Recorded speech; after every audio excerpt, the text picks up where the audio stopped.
Watergate Cake is a pistachio cake made from a box of white cake mix and a box of instant pistachio pudding. The cake has a lot of theories as to how it got its name, but I'll get to those later on in the video. It's similar to Watergate salad, also known as green fluff, so if you like that, you will definitely like this cake. Like I said, the recipe is based on cake mix, so I'm starting off with one 15.25 ounce box of white cake mix and one small 3.4 ounce box of instant pistachio pudding, to which I'm going to add 1 cup of chopped pecans, 120 grams. Most of the recipes call for pecans, some walnuts. Most do not call for pistachios, which is very interesting. So if you want to add a cup of pistachios, I'm sure you could do that. 3 large eggs, a quarter cup of canola oil, and 1 cup of, I'm using a lemon lime soda.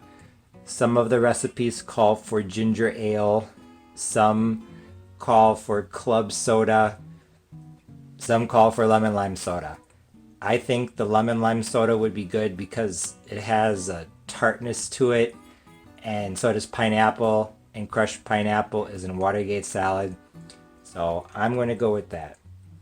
Also, some of the recipes call for 1 teaspoon of almond extract, and I think that'll be good because of the nuts. So, as you can see, there are just a few ingredients. I'm going to do that. I'm going to add my pistachio pudding.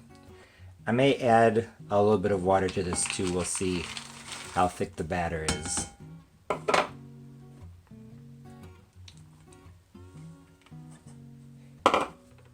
Few recipes called for adding shredded coconut to the cake, but honestly I think you could add half a cup of shredded coconut and it would be fine as well.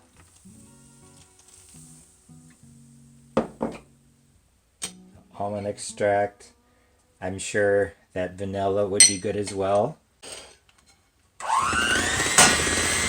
I'm preheating my oven to 325 degrees and I buttered and floured my cake pans. What I'm going to do is I'm just going to pour the batter into the pans. I'm going to get my food scale to make sure that they're even. My Watergate cake is now out of the oven.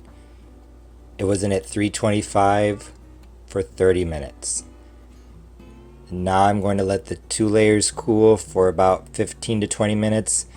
Then I will take them out of the cake pans. Although I usually like to use cream cheese frosting with my layer cakes, all traditional Watergate cake recipes call for a light and airy frosting made by combining Cool Whip and instant pistachio pudding. I wanted to keep with tradition, so in order to make my Watergate cake frosting, I used 1 8-ounce tub of whip topping. It could be Cool Whip, True Whip, or something else. 1 small 3.4 ounce box of instant pistachio pudding, and 1 cup of whole milk. 2 things that I wanted to point out are that on the box, I'm pretty sure it says to use 2 cups of whole milk, but I used 1 cup because I wanted the frosting to be nice and thick. Also, I used 1 small box of pistachio pudding in the frosting along with 1 small box in the cake itself. So in order to make this Watergate cake recipe, you will need 2 boxes of instant pistachio pudding, 3.4 ounces each. Making the Watergate frosting is easy. Simply whisk together the pudding mix and milk in a large bowl for about 1 minute. Once the pistachio pudding starts to thicken up, add in the Cool Whip or other type of whip topping.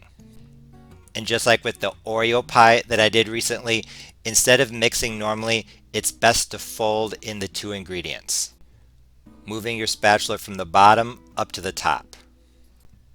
Although the frosting tasted great and came together in just a few minutes, honestly, I was a bit disappointed with the color. So I decided to add 4 drops of green food coloring. Although I think that a brighter green color would have been nice, I didn't want to add a lot of food coloring. Honestly, whenever I've added food coloring to something in order to get a nice bright color, I've always been surprised by just how much food coloring I have to add. I didn't want to accidentally give my frosting a chemical taste, so I decided to just accept the pale green color. Once you're done frosting the cake, chill it in the refrigerator for at least 2 to 3 hours, if not overnight. I chilled my Watergate cake overnight for 13 hours to be exact, and right before I planned on serving it, I topped it with some more pecans and coconut. I sprinkled on half a cup or 60 grams of chopped pecans, and although I originally planned on using half a cup of shredded coconut or 60 grams as well, I think I may have only used about a quarter to a cup to maybe a third. I waited to put on the extra pecans and coconut because I didn't want them to get soggy as the cake chilled in the refrigerator. My chef's intuition told me that that might be a problem. It might not, but just to err on the side of caution, I decided to wait to add the extra nuts and coconut until right before serving. I did the same thing with my recent Italian cream cake, and I had a bit of trouble keeping the extra nuts and coconut on top of the cake because the frosting dried out a bit in the refrigerator. However, that wasn't a problem with this Watergate cake, so everything worked out just fine. Once I was done decorating the cake, I was ready to serve it. I was extremely curious as to how this would turn out, and just as I had expected, I fell in love at first bite. This classic Watergate cake was absolutely delicious. I had never tried this cake nor even heard of this cake until this past summer, so in all honesty, I really wasn't sure what to expect. I had never used pistachio pudding before, and I had never made a whip topping frosting, so this cake had a lot of firsts for me. But now I can tell you that this Watergate cake was delicious. The flavor is hard to describe, but I would say that it tastes like a nut cake with something bright, maybe citrusy in the background. I don't think that pistachio and lemon lime is a common flavor combination, so if you gave this cake to someone, I don't think that he or she would be able to tell you exactly what the flavor was. This Watergate cake had a nice pistachio flavor with a bit of almond extract enhancing the nuttiness. The lemon lime soda added a brightness that popped in the background and surprised my palate. The chopped pecans added not only extra nuttiness but also texture to the cake. The nuts and coconut on top of the cake added a nice bit of crunch that contrasted with the fluffy cake and the smooth frosting, so honestly, this cake had a delicious combination of both flavors and textures.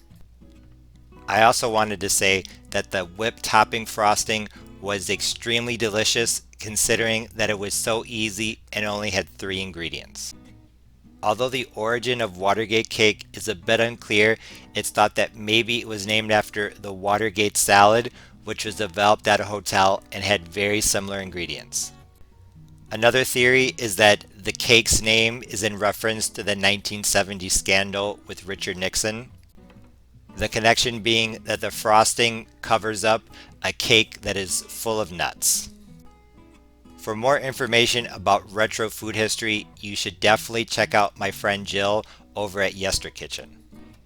If you like recipes like this Watergate cake, you will love her content. Honestly, I really like this cake because of the flavor and because it was different from what I usually do. Although, yes, a bit brighter color would have been nice, it was still delicious and it was still beautiful. Because it is somewhat green, I think it would be great for Christmas or St. Patrick's Day or maybe Easter. Whenever you make it, I'm sure you'll love it. As always, thanks for watching. See you next time. Bye.